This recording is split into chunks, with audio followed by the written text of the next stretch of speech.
As they walked back to the farm, Kihin turned to Adisa with a smile. "We did it." Adisa chuckled, shaking his head in disbelief. "We are not there yet, but it's a good start."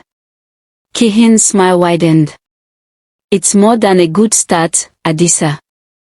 We're building something real here, something that will last." Adisa looked at her, his heart swelling with love and admiration. She had stood by him even when the village had doubted him, and together they were creating a future that was brighter than anything he had ever imagined. That evening, as they sat together on the veranda, watching the stars blink into view, Adisa felt a sense of peace he hadn't known in years. The village's whisper still lingered, but they no longer held power over him. With Kihin by his side, he had found a new beginning, a life filled with love, purpose, and the promise of something greater. As the irrigation project reached its final stages, Adisa and Kihin found themselves increasingly occupied. The village began to see the tangible results of their labor: healthier crops, better yields, and more efficient farming methods. What had once been met with skepticism was now being praised by many in Okiroko. Even some of the elders who had resisted change were starting to see the benefits. But, as the tangible success of the project grew, so did the strain on Adisa and Kihin's relationship. Outside pressures, both from the village and from Kihin's professional life, began to test the bond they had forged.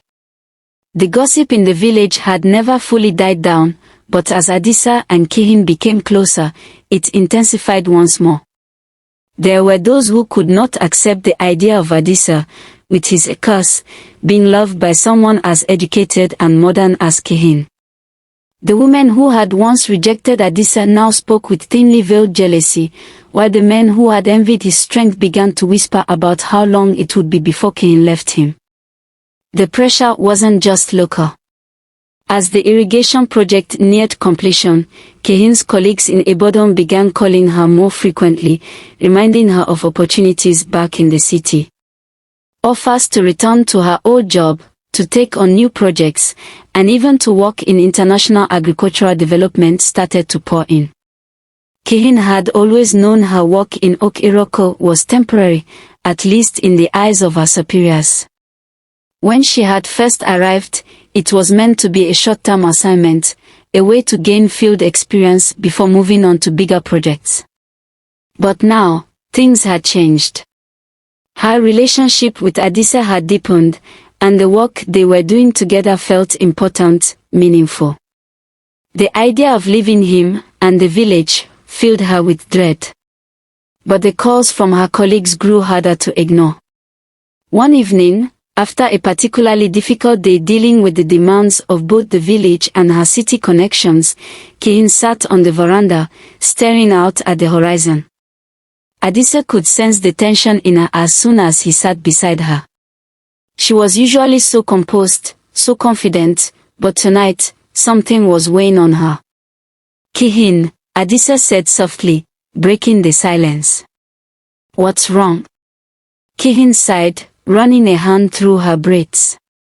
"I got another call from my office in Ibadan today. They want me back. They're offering me a promotion, Adisa. It's a big opportunity." Adisa's heart sank. He had always known this moment would come, that eventually, Kihin would be faced with the choice of staying or going. But now that the moment had arrived, he wasn't sure how to handle it. "What did you say?" he asked, his voice steady despite the unease creeping into his chest. "I didn't give them an answer," Kihin replied, her gaze fixed on the distant fields. "I told them I needed more time. But I don't know what to do, Adisa.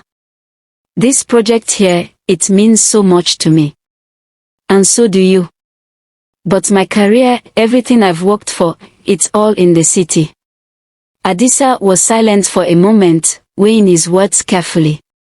He didn't want to stand in the way of Kihin's ambitions, but the thought of her leaving felt like a punch to the gut. "If you want to go back," Adisa said slowly, "I won't stop you. I know how important your work is. Kihin turned to him, her eyes searching his face. But what about us? What if I leave and we can't make it work? Adisa swallowed the lump in his throat. He had always feared this moment, feared that Kihin's life in the city would eventually pull her away from him. But he also knew that holding her back, asking her to stay, would only lead to resentment in the long run.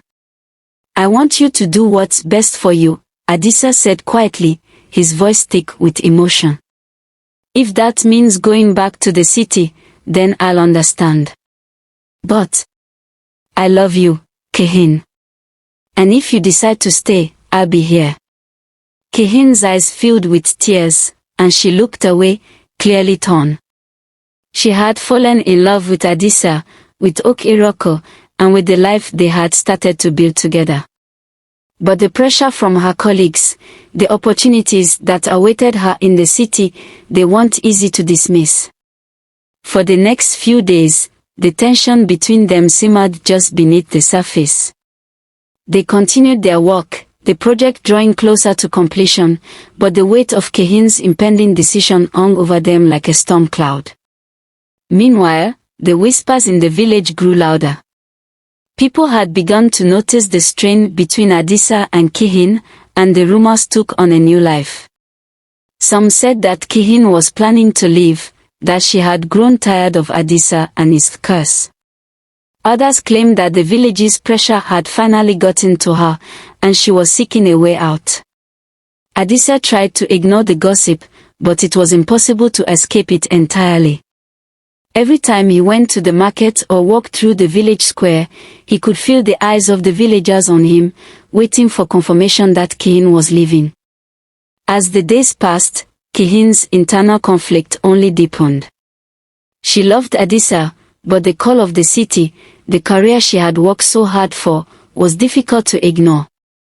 The weight of her decision bore down on her, and the pressure became almost unbearable. One evening, after yet another call from her colleagues urging her to return to Ibadan, Kihin finally broke. I can't do this anymore, Adisa, she said, her voice shaking as they sat together in the quiet of the evening. I'm being pulled in two directions, and I don't know how to choose. Adisa's chest tightened, but he reached for her hand, his voice calm despite the turmoil inside him.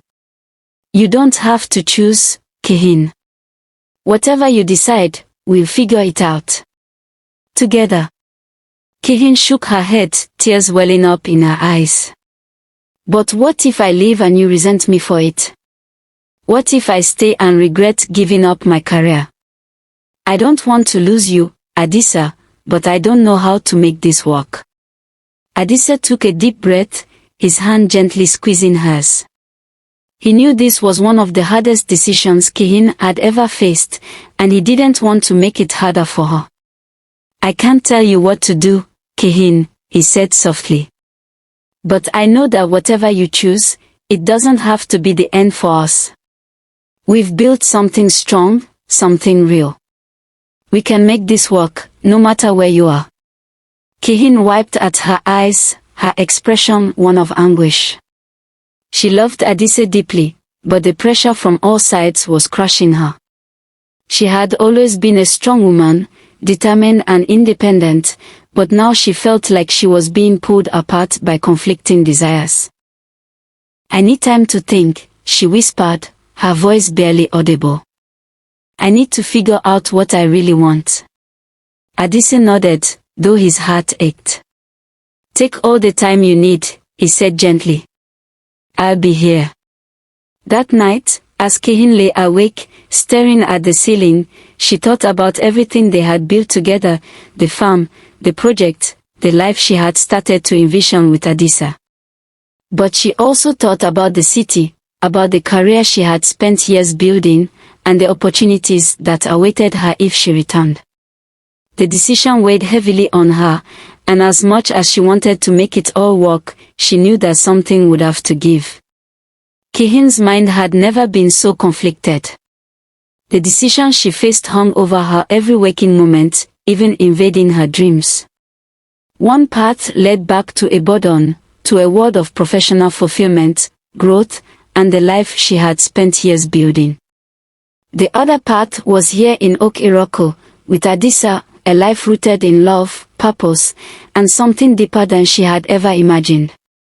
Days passed in a blur of internal debates, silent walks through the fields, and sleepless nights.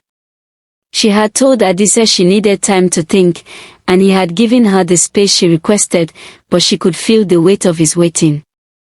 Adisa, who had stood by her, loved her without question, and embraced her as no one else had.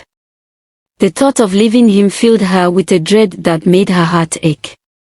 One afternoon, as she wandered through the fields that had come to feel like home, Kehim found herself standing at the edge of the irrigation system they had worked so hard to complete. The sound of water trickling through the pipes was a reminder of the tangible change they had brought to the village. A year ago, this place had been struggling, its soil dry and its crops barely surviving. Now, thanks to their efforts, the fields were flourishing, and the village's future seemed brighter than ever. But could she really give up the life she had known? Could she abandon her career, her ambitions, and the opportunities that awaited her in Ibadan? As Kihin stood there, lost in thought, she heard footsteps behind her. Turning, she saw Adisa approaching, his expression unreadable. He had been giving her the space she needed, but she knew that the uncertainty was weighing on him as much as it was on her. Kihin, he said quietly, stopping a few feet away from her. I didn't want to push you, but I need to know what you're thinking. Kihin looked at him, her heart heavy with the knowledge that no matter what she chose, something, or someone, would be left behind. I don't know how to choose, Adisa, she admitted, her voice trembling. I love you, and I love this place. But my career, my work, it's such a huge part of who I am. I don't want to lose either. Adisa nodded slowly, his expression pained but understanding. I know it's hard. I've been trying to figure out what to say, how to make it easier for you. But I can't. You have to make the choice that's right for you. Kihin's eyes filled with tears. She had expected him to fight for her, to ask her to stay, but instead, Adisa was giving her the freedom to decide, even if it meant losing her. But if I go, what happens to us? She asked, her voice barely above a whisper. What if I leave and we can't make it work? Adisa stepped closer, his gaze steady and full of the quiet strength that had always defined him. If you leave, we'll figure it out. We'll find a way. I don't want to lose you, Kihin, but I also don't want you to stay if you're not happy. You deserve to live the life you've worked for. And if that life is in the city, then I'll support you. His words hit her like a wave. He was willing to let her go, to sacrifice his own happiness for hers. It was the ultimate act of love, and it made Kihin's decision even harder. She had spent so long thinking about what she would lose if she left Ok-Iroko, but now she realized what she stood to lose if she stayed. The future they had envisioned together wasn't just a dream, it was real, and it was here in the fields, in the soil, in the life they had begun to build. But more than that, it was in Adisa. He was her anchor, the one person who saw her for who she truly was, beyond her career, beyond her professional ambitions. With him, she had found a kind of love and fulfillment she hadn't even known she was missing. Kihin's decision became clear, and though it wasn't easy, she knew in her heart what she had to do. I'm staying, she said, her voice steady despite the tears in her eyes. I'm staying here, with you. Adisa stared at her, his expression unreadable for a moment, as if he couldn't quite believe what she had said. Then, slowly, a smile spread across his face, one of relief, of joy, of hope. You're sure? He asked, his voice barely above a whisper. Kihin nodded, stepping closer to him. I'm sure. I've spent so long thinking that my career was the most important thing in my life, but this is what I want. I want to build a life here, with you. Adisa pulled her into his arms, holding her tightly as if afraid she might change her mind. I love you, Kihin, he whispered, his voice filled with emotion. I love you too, Kihin replied, her heart swelling with happiness. And I'm not going anywhere. For the first time in what felt like forever, Adisa allowed himself to believe that the future he had once thought impossible was now within reach. With Kihin by his side, they would face whatever challenges came their way, together. In the days that followed, Kihin officially turned down the offer to return to Ibadan. Her colleagues were surprised, even disappointed, but Kihin knew she had made the right decision. The work they were doing in Okiroko wasn't just about farming, it was about building a community, creating something lasting, and making a difference in the lives of people who had been overlooked for too long. The village, too, slowly began to change. While some of the gossip remained, especially among those who had always resented Adisa's presence, others began to see the truth. Adisa wasn't cursed, he was a man who had overcome adversity, who had embraced his differences and turned them into strengths. With Kihin's love and support, he had found a way to be proud of who he was, no matter what the village said. Together, Adisa and Kihin continued to work on expanding the farm. They introduced new crops, trained local farmers in modern techniques, and even began exporting their produce to nearby towns. The village, once struggling, was now thriving, and Adisa's name was no longer associated with shame, but with success. The whispers that had once followed him everywhere faded into the background, drowned out by the sound of progress. As the sun set over the fields one evening, Adisa and Kihin stood side by side, watching the land they had nurtured come to life. The future was uncertain, as it always was, but with each other, they knew they could face whatever came their way. Do you ever wonder what would have happened if I had gone back to Ibadan? Kihin asked, her hand intertwined with his. Adisa smiled, his gaze fixed on the horizon. I try not to think about what might have been, he said softly. Kihin leaned into him, resting her head on his shoulder. Me too. And in that moment, as the last rays of sunlight bathed the land in a golden glow, they knew that no matter what challenges lay ahead, they would face them together, with love, with purpose, and with the strength they had found in each other.